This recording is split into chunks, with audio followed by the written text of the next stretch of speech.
इतना धीरे काम करता है, थोड़ा जल्दी काम कर। इस पानी पूरी के मसाले में वो भी मिलाना है। ग्राहकों के आने का वक्त हो गया है, ग्राहक आते ही होंगे। आखिरकार मेरे पानी पूरी के मसाले में इतना स्वाद जो होता है। रामू खुद से बातें करते हुए कहता है। हाँ, मुझे ही सिर्फ पता है इसके पानी पूरी के पीछे का क्या राज है। एक नंबर का लालची पानी पूरी वाला, और बातें इतनी बड़ी बड़ी करता है। तूने कुछ कहा क्या मेरे बारे में? नहीं मालिक, मेरी इतनी मजाल कहाँ कि मैं आपके बारे में कुछ कह सकूं। अगर तू मेरे बारे में कुछ कहेगा तो उससे पहले मैं तुझे। खैर, ये सारी बातें छोड़, मुंह कम और हाथ जल्दी चला। रामू राजेश के पास काम करता था। राजेश रामू को बहुत डरा कर रखता था।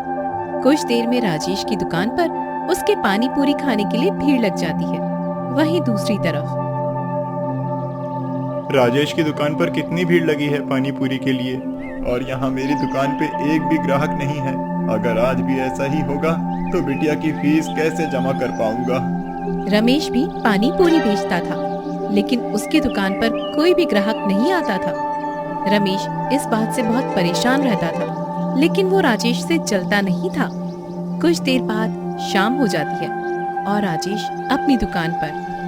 आज तो इतनी कमाई हुई है, मजा ही आ गया। अगर ऐसे ही सभी लोग मेरे हाथों की पानी पूरी खाएंगे तो मैं इस गांव का सबसे अमीर इंसान बन जाऊंगा।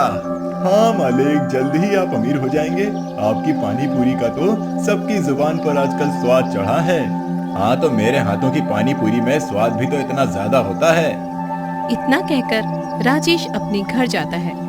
आप आज भी मेरे लिए पानी पूरी नहीं लाए। मैं हमेशा आपसे कहती हूँ पानी पूरी लाने के लिए, लेकिन आप मेरी बात ही नहीं सुनते।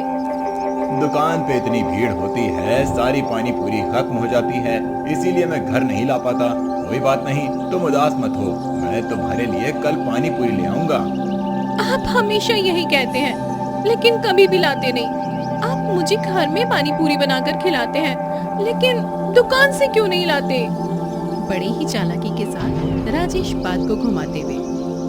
अरे तुम बकवास करती हो, मुझे बहुत तेज भूख लगी है। तुम खाना दोगी या नहीं? आप गुस्सा मत करिए, मैं अभी खाना लाती हूँ।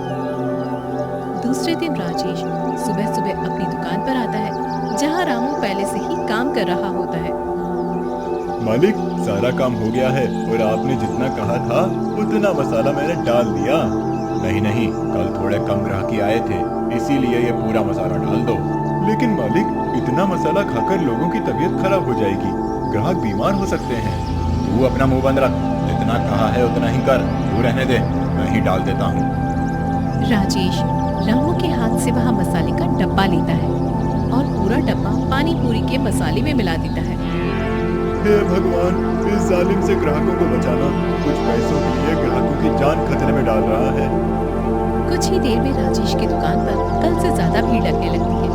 थोड़ी ही देर में राजेश की सारी पानी पूरी खत्म हो जाती है। वहीं दूसरी तरफ रमेश की एक भी पानी पूरी नहीं मिलती। रमेश खुद से बातें करते हुए घर जा रहा था। हे भगवान, आज भी मेरी पानी पूरी नहीं बिकी। आखिरकार ये राजेश अपनी पानी पूरी में ऐसा क्या डालता है? इसकी पानी पूरी में ऐसा कौन सा स्वाद है जो मेरी पानी पूरी में नहीं है? रमेश घर पहुंच जाता है। रमेश की पत्नी रमेश से कहती है, आप आ गए जी, आज कुछ पैसों का इंतजाम हुआ? मुन्नी की फीस जमा करवानी है जी। मैं क्या बताऊं, आज भी एक भी पानी पूरी नहीं बिकी। जी मेरे पास एक पुराना नुस्खा है। कैसा नुस्खा? जब मेरे पिताजी ने पानी पूरी की दुकान खोली थी, तो पानी पूरी के पानी में घर का बना ये मसाला डालते थे। आप कल से ये मसाला अपने पानी पूरी के पानी में डालकर देखिएगा। ठीक है, कल इस मसाले को अपनी पानी पूरी में डालकर देखता हूँ। संगीता रमेश को वो मसाला दे देती है। दूसरे दिन राजेश की दुकान पर आज ग्राहक नहीं आ रहे। अरे मालिक, वहाँ देखिए, ग्राहकों का नाम लिया और ग्राहक हाजिर। एक ग्राहक राजेश की दुकान पर आती है। भैया, आपने कल कैसी पानी पूरी दी थी? उससे खाकर मेरे बच्चों के पेट में दर्द होने लगा है। नहीं, मेरी पानी पूरी में तो ऐसा कुछ नहीं था कि उसे खाकर आपका पेट दर्द हो। नहीं नहीं भैया, मेरे बेटे ने कल और कुछ भी नहीं खाया था, बस आपके यहाँ से जो पानी पूरी लेकर गई थी सिर्फ वही खाया था। शर्मिला राजेश से ये बात बोल ही रही थी, तब तक दूसरा ग्राहक आता है। क्या भैया, कैसी पानी पूरी दी थी आपने? मेरी पत्नी पेट दर्द से परेशान हो रही है। मेरी पानी पूरी में तो ऐसा कुछ भी नहीं था। आपका मतलब है ये भी झूठ बोल रहे हैं और मैं भी झूठ बोल रही हूँ? मैं कोई झूठ नहीं बोल रहा हूँ। इतनी घटिया पानी पूरी मैंने आज तक नहीं खाई जिसे खाकर पेट में दर्द हो। सभी लोग राजेश से शिकायत कर रहे होते हैं। तभी रमेश के पानी पूरी की दुकान से पानी पूरी की खुशबू आने लगती है। ये कितनी अच्छी खुशबू आ रही है। ये तो मेरी पानी पूरी की खुशबू है। नहीं नहीं भैया, यह आपकी पानी पूरी की खुशबू नहीं है, बल्कि किसी और दुकान की पानी पूरी की खुशबू है। अरे वहाँ देखिए तो, ये रमेश की पानी पूरी की खुशबू है। चलो चलो वहाँ से पानी पूरी खाते हैं। धीरे धीरे सारे लोग रमेश के पानी पूरी की दुकान पर जा रहे थे। सारी भीड़ राजेश की दुकान से रमेश के दुकान पर लगने लगी। इसने अच्छा नहीं किया, इसने मेरे ग्राहकों को चुराया है। मैं इसे नहीं छोड़ूंगा। आप इसके साथ आखिरकार क्या कीजिएगा? बस देखते जा। रामू खुद से बोलते हुए, इसकी बातों से पता चलता है कि ये इस बार कुछ बड़ा करने वाला है। हे भगवान, बेचारे रमेश की रक्षा कीजिएगा इस लालची इंसान से।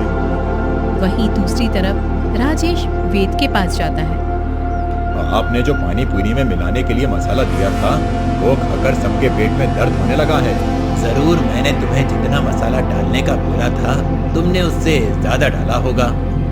अच्छा वो छोड़िए, आप अभी ऐसी कोई दवाई दीजिए जिसे खाने से सबका पेट दर्द होने लगे। ठीक है, ये लो। ये मसाला खाने से पेट दर्द होगा, लेकिन हाँ, ज्यादा खाने से इंसान मर भी सकता है। वेद जी राजेश को वो दवाई देते हैं। राजेश रास्ते में घर से जाते वक्त खुद से बोलता है, अब देखता हूँ कि रमेश की पानी पूरी कौन खाता है। कल से फिर से मेरी दुकान पर पहले की तरह सभी लोग आएंगे।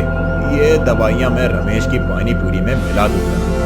राजेश घर पहुंचता है और अपनी पत्नी से कहता है, ये लो, ये दवाई जब मैं कल दुकान जाऊंगा तो मुझे दे देना। ये किस चीज की दवाई है जी? इसे पानी पूरी में डालने से पानी पूरी का स्वाद डबल हो जाता है। तो मैं इसमें से थोड़ी सी ले सकती हूँ क्या? नहीं नहीं, बिल्कुल नहीं, ये बहुत महंगा है। इसे संभाल कर रखना। राजेश इतना कहकर कमरे में चला जाता है। अरे ये तो ना हमेशा ही ऐसे बोलते हैं, अगर इसमें से थोड़ा सा ले लूंगी तो क्या ही हो जाएगा। इतना कहकर सुमित्रा उसमें से थोड़ा सा निकाल लेती है। अगले दिन सुबह राजेश अपनी पानी पूरी की दुकान पर जाता है। अरे मैं तो वो दवाई लाना ही भूल गया। रामू, जा तो मेरे घर से वो दवाई तो लेकर आ। आप अपनी पानी पूरी के मसाले में जो अलग प्रकार का मसाला डालते हैं वो तो दुकान में ही है, तो घर पर जाने की क्या जरूरत है? नहीं, वो एक बहुत महंगा और जरूरी मसाला है, उसे जाकर अभी लेकर आ। राजेश की बात मानकर रामू राजेश के घर जाता है। रामू घर के जरा सा नजदीक जाता है तो वहां से उसके मालकिन के दर्द से चीखने की आवाज सुनाई देती है। रामू तुरंत दौड़कर दुकान पर जाता है और राजेश को ये सब बताता है। राजेश तभी अपने घर पर वापस आता है। क्या हुआ? तुम ठीक तो हो ना? तुम्हें अचानक से ये सब क्या हुआ? मैं डॉक्टर को बुलाकर लाता हूँ। राजेश देखता है कि सुमित्रा के शरीर पर लाल लाल दाग हो गए हैं। राजेश डॉक्टर को बुलाता है। क्या हुआ मेरी पत्नी को? वो ठीक तो हो जाएगी ना? इन्होंने आज क्या खाया है? जी मैंने तो कुछ नहीं खाया था, जो रोज खाती हूँ बस वही खाया था। आप ध्यान से याद करने की कोशिश करिए। हाँ जी, वो कल जो आप मसाला लाए थे ना पानी पूरी के लिए, बस उसमें से ही थोड़ा सा मैंने अपने खाने में मिलाकर खाया था। तुमने वो मसाला क्यों खाया? मैंने तुम्हें मना किया था ना। कौन सा मसाला? मुझे उसकी शीशी दिखा दीजिए। नहीं, वो मैं आपको नहीं दिखा सकता। आपने अगर मुझे उसके बारे में नहीं बताया तो मैं आपकी पत्नी का सही से इलाज नहीं कर पाऊंगा। नहीं नहीं, आप मेरी पत्नी को बचा लीजिए। राजेश डॉक्टर को वो मसाला दिखाता है। क्या? ये तो जानलेवा नुकसानदायक दवाई है जिसे तुम सबको पानी पूरी में मिलाकर खिलाते थे। इसे ज्यादा खाने से कैंसर भी हो सकता है। प्लीज डॉक्टर, आप मेरी पत्नी को बचा लीजिए। मेरी एक शर्त है, अगर तुमने वो शर्त मानी तो मैं तुम्हारी पत्नी का इलाज करूंगा। क्या शर्त है? आप जो कहेंगे वो मैं करूंगा। आप मेरी पत्नी को बचा लीजिए। तुमको अपना गुनाह सरपंच के सामने स्वीकार करना पड़ेगा। राजेश पहले थोड़ा सोचता है, लेकिन वो अपनी पत्नी से बहुत प्यार करता था, इसलिए वो शर्त मान जाता है और अपनी गलती के लिए सरपंच और पूरे गांव वालों से माफी मांगता है। राजेश, तूने ये सही नहीं किया। तुझे हमारे साथ ऐसा नहीं करना चाहिए था। हाँ, तेरी वजह से पानी पूरी खाने से डर लगने लगा है। मुझे मेरी गलती का एहसास हो गया है। मैं आप सबसे माफी मांगता हूँ। प्लीज मुझे माफ कर दो। राजेश की बात सुनकर सभी लोग राजेश को माफ कर देते हैं। वहीं दूसरी तरफ राजेश की पत्नी ठीक हो जाती है और अब राजेश अपने लालच को छोड़कर ईमानदारी के रास्ते पर चलने का फैसला करता है। इस कहानी से हमें ये सीख मिलती है कि हमें कभी भी लालच नहीं करना चाहिए। तो दोस्तों, आपको कैसी लगी हमारी ये कहानी? हमें कमेंट बॉक्स में जरूर से बताइएगा और ऐसी ही मजेदार कहानियाँ देखने के लिए चैनल को सब्सक्राइब करके बेल आइकन के बटन को क्लिक करें।